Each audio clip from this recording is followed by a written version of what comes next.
আসসালামু আলাইকুম। আপনি কি কেকের সহজ কোনো রেসিপি খুঁজছেন? তাহলে এই রেসিপিটা আপনারই জন্য।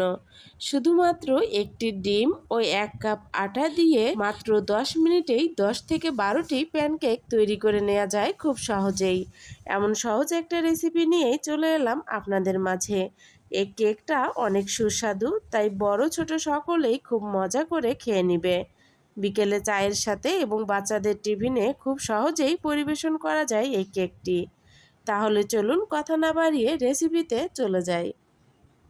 কেকটা তৈরি করার জন্য প্রথমে নিয়ে নিলাম একটি ডিম। নর্মাল তাপমাত্রায় থাকা ডিমটা নিয়ে নিলাম, এখানে ফ্রিজের ডিম নেওয়া যাবে না।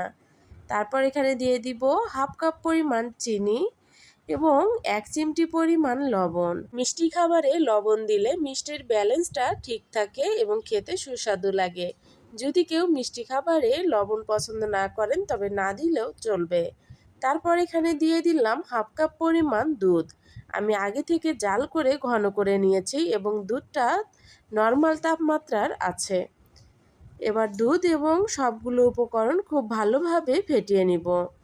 ফেটানো হয়েছে কিনা তা বোঝার জন্য পাত্রের নিচে এভাবে আঙুল দিয়ে তুলে নিব এবং দেখব যে আঙুলের সাথে কোনো রকম চিনি লেগে আছে কিনা। যদি দেখা যায় যে না, চিনি নেই, তাহলে বুঝবেন যে আপনার ফেটিয়ে নেওয়া হয়ে গেছে। চিনি যদি থাকে, ভালোভাবে যদি ফেটানো না হয়, সেক্ষেত্রে প্যানকেকটা কিন্তু হতে যাবে না, নিচের দিকটা পুড়ে যাবে। তারপর এখানে নিয়ে নিব ১ কাপ পরিমাণ আটা। আজকের এই প্যানকেকটা আমি তৈরি করব আটা দিয়ে, ময়দা নিব না। তবে আপনারা চাইলে ময়দা দিয়েও করে নিতে পারেন। আটাটা চেলে নেওয়ার পর এখানে দিয়ে দিব ১ চা চামচ পরিমাণ বেকিং পাউডার। এখন সবগুলো উপকরণ খুব ভালোভাবে মিশিয়ে নিব। একটু আলতো হাতে মিশিয়ে নিব। যে কোনো কেক তৈরি করতে গেলে কেকের মিশ্রণে শুধু ডিম এবং চিনিটাই খুব ভালোভাবে ফেটিয়ে নিতে হয়। আটা দেওয়ার পর খুব বেশি ফেটিয়ে নিলে ভিতরে বাবল তৈরি হয়, তখন কেকটা ভালো হয় না। এভাবে অনবরত নেড়েচেড়ে আমি মিশ্রণটাকে মিশিয়ে নিয়েছি।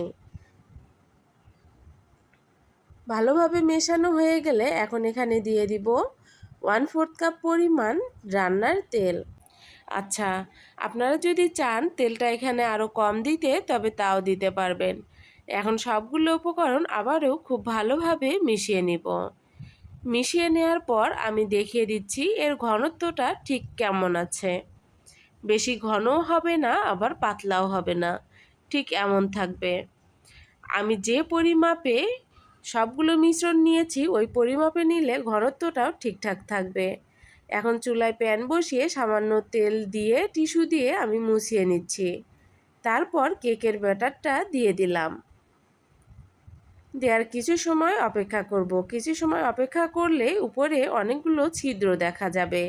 ঠিক এ পর্যায়ে এসে প্যানকেকটা উল্টিয়ে দিব এবং অপেক্ষা করব ৪ থেকে ৫ সেকেন্ড। ৪ থেকে ৫ সেকেন্ড পর আমি আবারও উল্টে দেখিয়ে দিচ্ছি যে অপর পাশটা কেমন হয়েছে। প্যানকেকটা হয়ে গেছে, এখন নামিয়ে নিচ্ছি। আমি এভাবেই সবগুলো প্যানকেক তৈরি করে নিব।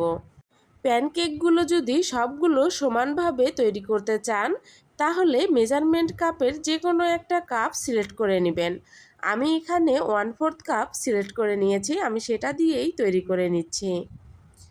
তবে চুলার আগুনটার কথা বলে দেইনি, বলে দিচ্ছি। চুলার আগুনটা কিন্তু একদম লো ফ্লেমে থাকবে। কোনোভাবেই বাড়িয়ে প্যানকেকগুলো তৈরি করে নেওয়া যাবে না।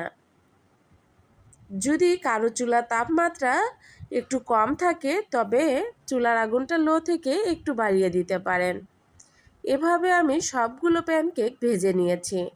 দেখুন, খুব সহজেই মাত্র 10 মিনিটেই তৈরি করে নেওয়া যাবে এই প্যানকেকগুলো।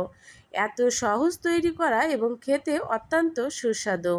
আশা করি আজকের রেসিপি আপনাদের কাছে ভালো লেগেছে। যদি আমার রেসিপি আপনাদের কাছে ভালো লেগে থাকে এবং আমার রেসিপিগুলো যদি আপনি দেখতে চান তবে প্লিজ একটি লাইক দিবেন এবং চ্যানেলটিকে সাবস্ক্রাইব করে পাশে থাকবেন। চ্যানেলটিকে সাবস্ক্রাইব করলে আমি যে কোনো ভিডিও আপলোড দেওয়ার সঙ্গে সঙ্গে আপনার কাছে নোটিফিকেশন চলে যাবে। এবং আপনি খুব সহজেই আমার রেসিপিগুলো দেখতে পারবেন। আমার চ্যানেলে কেকের রেসিপি আরও দেয়া আছে, আপনি চাইলে সেই রেসিপিগুলোও দেখে নিতে পারেন। সবাই ভালো থাকবেন। আল্লাহ হাফেজ।